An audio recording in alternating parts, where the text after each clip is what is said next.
नमस्कार दर्शकों, आप सभी का स्वागत है एस्ट्रोलॉजी वर्ल्ड की एक नई वीडियो पर। और आज मैं लाल किताब से जुड़े हुए एक नए रोचक विषय के बारे में बताने के लिए प्रस्तुत हुआ हूँ। और आप मेरे सामने देख रहे हो एक बर्थ चार्ट। जो हमारा एक बर्थ चार्ट होता है वो ऐसा दिखाई देता है। और आपके बर्थ चार्ट में यहाँ पर कोई भी गिनती से आपका बर्थ चार्ट शुरू होता होगा 1 से लेकर 12 तक। तो आज हम बात करेंगे ऋण के बारे में। आपने कई तरीके के ऋण सुने भी होंगे लोगों के मुँह से कि मातृ ऋण, पितृ ऋण। तो लाल किताब में कई तरीके के ऋणों के बारे में बताया गया है, जैसे कि पितृ ऋण, मातृ ऋण, संबंधी ऋण, स्वय ऋण, पत्नी ऋण। तो इन ऋणों के कारण हमारे जीवन में कई तरीके की समस्याएं आती हैं।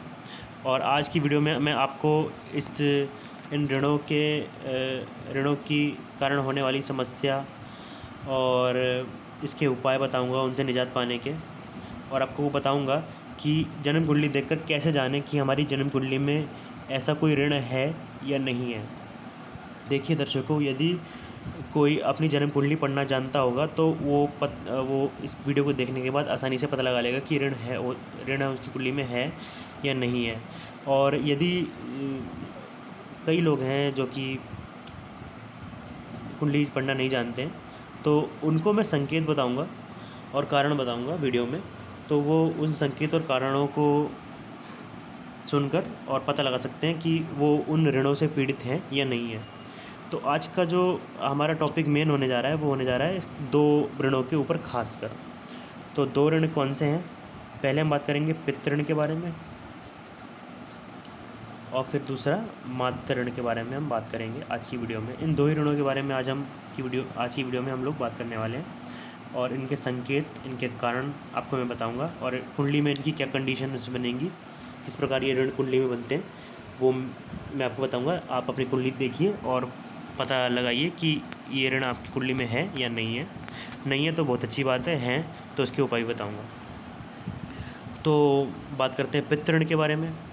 यदि आपकी जन्म कुंडली में ये 2nd हाउस में बुध, शुक्र और राहु 2nd में है, 5th में है, 9th में है, 2nd में है, 5th में है, 9th में है, आप वीडियो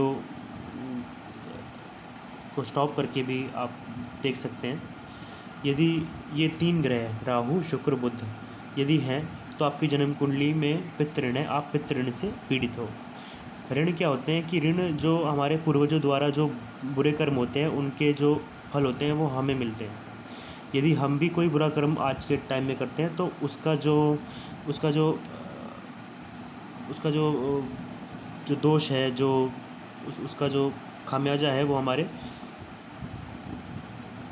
पीढ़ियों को भुगतना पड़ेगा। मतलब उसकी जो पनिशमेंट है वो हमारे पीढ़ियों को मिलती है, उसका दंड हमारे पीढ़ियों को मिलता है यदि हम कोई बुरा कर्म करते हैं तो वैसे ही हमारे पूर्वजों ने यदि कोई बुरे कर्म किए होंगे तो उसका जो फल हमें मिलता है, और उसकी जो कंडीशन है हमारी कुंडली में बनती हैं। तो ये पितृ ऋण की कंडीशंस है। यदि 2nd, 5th और 9th हाउस में ये 3 ग्रह बैठे हों तो ये पितृ ऋण होता है। पितृ ऋण के जो कारण हैं वो मैं बताता हूँ आपको।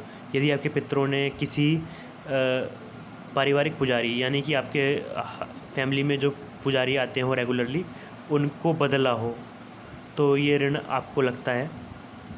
और यदि आपके घर के आसपास किसी मंदिर में तोड़फोड़ हो रही हो, या फिर यदि आपके पूर्वजों ने किसी पीपल के पेड़ को काटा हो तो आपके जन्म कुंडली में ये ऋण होता है। तो इसका जो दुष्परिणाम है वो आपको मिलता है। तो अब जल्दी से जान लेते हैं इनके उपाय के बारे में। पितृ ऋण का उपाय है, आप परिवार के सभी सदस्यों से सिक्के के रूप में पैसे इकट्ठे करें। यानी आपको सिक्के के रूप में पैसे लेने हैं सब परिवार के सभी लोगों से। और एक दिन, किसी भी दिन आप चूज़ कर सकते हैं, उन पैसों को आप मंदिर में दान कर दें। मतलब यानी मान लीजिए आपके घर में 5 लोग रहते हैं, प्रेजेंट में 5 फैमिली मेम्बर हैं, सभी से आप सिक्के लें। एक कुछ भी आप सिक्के ले सकते हैं, 1 रुपया, 2 रुपये या 5 रुपये लें और उसे मंदिर में किसी भी दिन दान कराएं। तो ये पितृ ऋण का लाल किताब में एक उपाय है।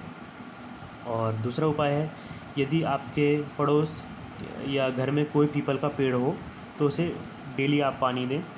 आपके मोहल्ले में हो, आपके गली में हो, आपके बागीचे या फिर किसी पास के ग्राउंड में हो, या आपके घर में ही क्यों ना हो, उस पीपल के पेड़ को आपको पानी देना है डेली और उसकी सेवा करनी है। ये 2 असरदार उपाय लाल किताब के हैं जो पितृ ऋण से आपको निजात दिला सकते हैं। तो ये पितृ ऋण का टॉपिक था। और अब हम बात करते हैं दूसरे ऋण के बारे में, जो है मातृ ऋण के बारे में। मातृ ऋण कब लगता है? मातृ ऋण जब लगता है जब कुंडली में केतु कुंडली के चौथे भाव में हो तो मातृ ऋण लगता है। यानी कि चौथा भाव कौन सा है? यहाँ 4 लिखा हुआ है, ये चौथा भाव है। यदि केतु ग्रह यहाँ लिखा हुआ है आपकी कुंडली में तो आप मातृ ऋण से पीड़ित हैं, मातृ ऋण से पीड़ित हैं। ये कब लगता है? जब आपके पूर्वजों ने किसी के साथ अत्याचार किया हो, यदि कोई महिला परिवार की किसी महिला के साथ बुरा बर्ताव किया हो, या उसके ऊपर अत्याचार किया हो, या यदि उसने किसी बच्चे को जन्म दिया है महिला ने, तो उसके बच्चे को उससे दूर रखा हो, तो ये मातृ ऋण लगता है। मातृ ऋण का दोष होता है ये। केतु आपकी कुंडली के चौथे भाव में लिखा हो तो मातृ ऋण होता है। वो इसलिए होता है कि आपके पूर्वजों ने अपने ही परिवार की किसी महिला को सताया है, इस कारण मातृ ऋण लगता है। और मातृ ऋण के जो संकेत हैं वो होता है कि घर के पास में कुएं या नदी की पूजा, कुआं या नदी हो उसकी लोग पूजा करते हैं, और वहाँ पे पूजा तो करते हैं पर वहाँ पे कचरा भी फैलाते हैं लोग। और तो ये मातृ ऋण के संकेत हैं कि आपकी जन्म कुंडली में मातृ ऋण है। मान लीजिए कि आपके घर के पास कोई कुआं हो, वहाँ रोज़ पूजा होती हो पर गंदगी भी फैलती हो, तो मातृ ऋण होता है। ये आप समझ लें। और दूसरा संकेत ये होता है कि यदि वहाँ पर लोग कूड़ा डालते हों, यदि कोई नदी है या कोई नहर है आपके घर के पास, वहाँ लोग कूड़ा डालते हों आकर, और यदि कोई कुआं हो या उसमें कूड़ा डालते हों, तो ये मातृ ऋण के संकेत हैं। और मातृ ऋण के अब मैं आपको उपाय बताने जा रहा हूँ। अपने सभी सगे संबंधी, यानी कि जिनके साथ आपका खून का रिश्ता है, रक्त संबंध है, उनको बराबर मात्रा में उनसे आप चांदी लें बराबर मात्रा में।